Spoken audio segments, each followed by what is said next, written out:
नमस्कार दोस्तों, आज अयोध्या और भगवान राम से संबंधित कुछ रोचक जानकारियां आपको देना चाहता हूं। आप भी जानकर हैरान हो जाएंगे। तो चलिए हम शुरू करते हैं आज की ये रोचक जानकारियां। भगवान राम की नगरी अयोध्या हजारों महापुरुषों की कर्म भूमि रही है। यह पवित्र भूमि हिंदुओं के लिए बहुत ही महत्वपूर्ण है। यहाँ पर भगवान राम का जन्म हुआ था और यह राम जन्मभूमि है। आओ जानते हैं इस पुण्य धरा की ऐतिहासिकता और इतिहास के कुछ तथ्य। पहला तथ्य, सप्तपुरियों में से एक अयोध्या। भारत की प्राचीन नगरों में से एक अयोध्या को हिंदू पौराणिक इतिहास में पवित्र सप्तपुरियों में अयोध्या, मथुरा, माया अर्थात हरिद्वार, काशी, कांची, अवंतिका यानी उज्जैन और द्वारिका में शामिल किया गया है। अयोध्या को अथर्ववेद में ईश्वर का नगर बताया गया है और इसकी संपन्नता की तुलना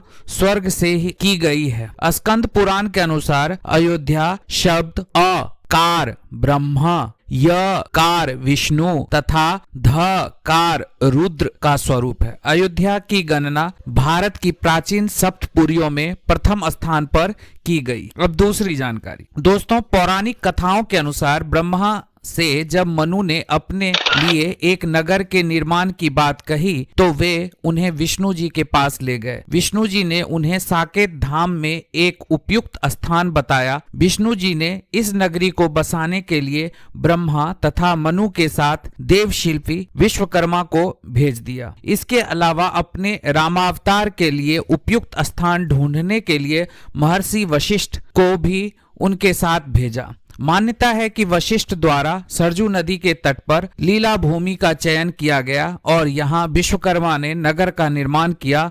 स्कंद पुराण के अनुसार अयोध्या भगवान विष्णु के चक्र पर विराजमान है। तीसरा रोचक तथ्य जानते हैं अयोध्या की स्थापना से संबंधित। सरयू नदी के तट पर बसे इस नगर की रामायण अनुसार विवस्वान सूर्य के पुत्र वैवस्वत मनु महाराज द्वारा स्थापना की गई है। माथुरों के इतिहास के अनुसार वैवस्वत मनु लगभग 6673 ईसा पूर्व हुए थे। ब्रह्मा जी के पुत्र मरीचि से कश्यप का जन्म हुआ और कश्यप से विवस्वान और विवस्वान के पुत्र वैवस्वत मनु थे और वैवस्वत मनु के 10 पुत्र इल, इक्ष्वाकु, कुशनाम, अरिष्ट, घृष्ट, नरियंत, करुष, महाबली, शर्याति और पृषद थे। इसमें इक्ष्वाकु कुल का ही ज्यादा विस्तार हुआ। इक्ष्वाकु कुल में कई महान प्रतापी राजा, ऋषि, अरिहंत और भगवान हुए। इक्ष्वाकु कुल में ही आगे चलकर प्रभु श्री राम हुए और अयोध्या पर महाभारत काल तक इसी वंश के लोगों का शासन रहा। एक और तथ्य, राम की जन्मभूमि है अयोध्या। यह स्थान रामदूत हनुमान के आराध्य प्रभु श्री राम का जन्म स्थान है। राम एक ऐतिहासिक महापुरुष थे और उनके पर्याप्त प्रमाण हैं। शोधानुसार पता चलता है कि भगवान राम का जन्म 5114 ईस्वी पूर्व हुआ था। चैत्र मास की नवमी और रामनवमी के रूप में मनाया जाता है। इसके अलावा एक और मुख्य तथ्य आपको बता दूं, रोचक तथ्य है कि अयोध्या पर किन लोगों ने शासन किए। अयोध्या में कई महान योद्धा, ऋषि मुनि और अवतारी पुरुष हो चुके हैं। भगवान राम ने भी जन्म लिया था।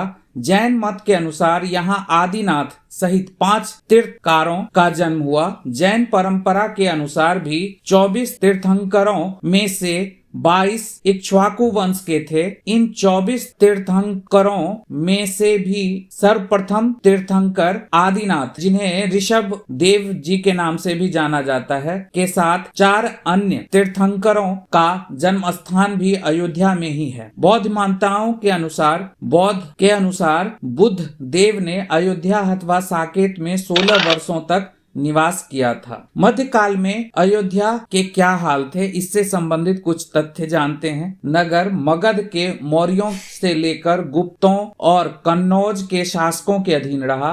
अंत में यहाँ मोहम्मद गजनी के भांजे सैयद सालार ने तुर्क शासन की स्थापना की। वे बहराइच में 1033 ईस्वी में मारा गया था। उसके बाद तैमूर के पश्चात जब जैनपुर में शासकों का राज्य स्थापित हुआ तो अयोध्या शर्कियों के अधीन हो गया। 1526 ईस्वी में बाबर ने मुगल राज्य की स्थापना की और उसके सेनापति ने 1528 में यहाँ आक्रमण करके मस्जिद का निर्माण कराया, जो 1992 में मंदिर मस्जिद विवाद के चलते राम जन्मभूमि आंदोलन के दौरान तोड़ दिया गया और आज उसी भूमि पर हम राम मंदिर का निर्माण कर रहे हैं, जो कि भव्य राम मंदिर होगा। ये भारत के सांस्कृतिक विरासत की वापसी होगी और हम सारे लोग जो भी इस समय हैं वो धन्य हैं कि हमारे जीवन काल में यह राम मंदिर का निर्माण हो रहा है। तो दोस्तों, कैसी लगी ये जानकारी? यदि ये जानकारी आपको अच्छी लगी तो चैनल को सब्सक्राइब कर दें और वीडियो को लाइक कर दें, शेयर और कमेंट जरूर करें। धन्यवाद।